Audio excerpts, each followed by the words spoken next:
Ania Gladkova est arrivée la semaine passée avec sa famille à Saint-Imier. Espace Noir a mis un appartement à leur disposition. 2 de ses enfants sont en âge d'être scolarisés. Dinis, âgé de 9 ans, et Edward, âgé de 14 ans.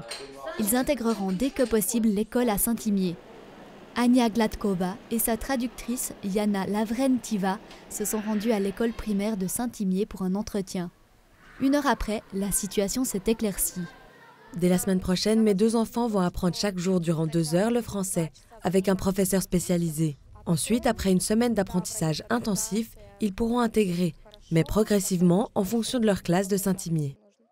C'est le plan provisoire mis en place par la commune de Saint-Imier. À Berne, la direction de l'instruction publique et de la culture fait face à un défi logistique et organisationnel. Il est impossible de savoir combien de temps les enfants réfugiés vont rester en Suisse et la langue est une barrière. On va essayer d'intégrer les enfants réfugiés dans les classes régulières et parallèlement de leur apprendre la langue.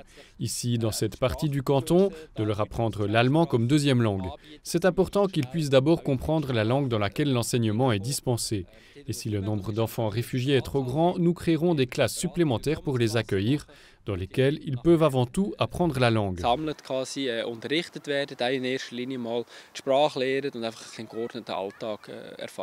Faire des plans est aussi difficile car le canton ne sait pas non plus combien d'enfants réfugiés vont arriver. Il estime que ça sera un nombre à 3 chiffres, mais ne peut pas être plus précis. L'organisation de l'enseignement pose également problème. Il y a 2 défis auxquels il faut faire face en parallèle. Le manque d'enseignants qui s'aggrave depuis des années et il y a la pandémie qui pèse toujours sur les enseignants. Mais on est en train de chercher des solutions en étroite collaboration avec les communes et l'inspection des écoles. Et aussi contacter des personnes ukrainiennes qui vivent déjà dans le canton de Berne et qui pourraient apporter leur aide dans des classes ou aussi faire de la traduction.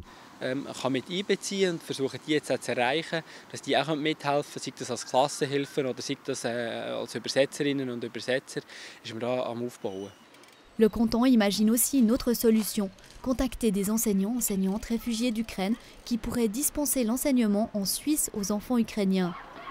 Ania Gladkova n'attend pas sur cette option.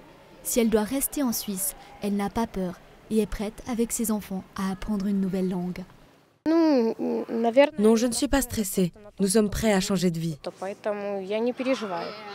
La maman est fière que ses enfants puissent apprendre le français et satisfaite qu'ils n'intègrent pas immédiatement l'école régulière et puissent d'abord s'adapter à leur nouvel environnement.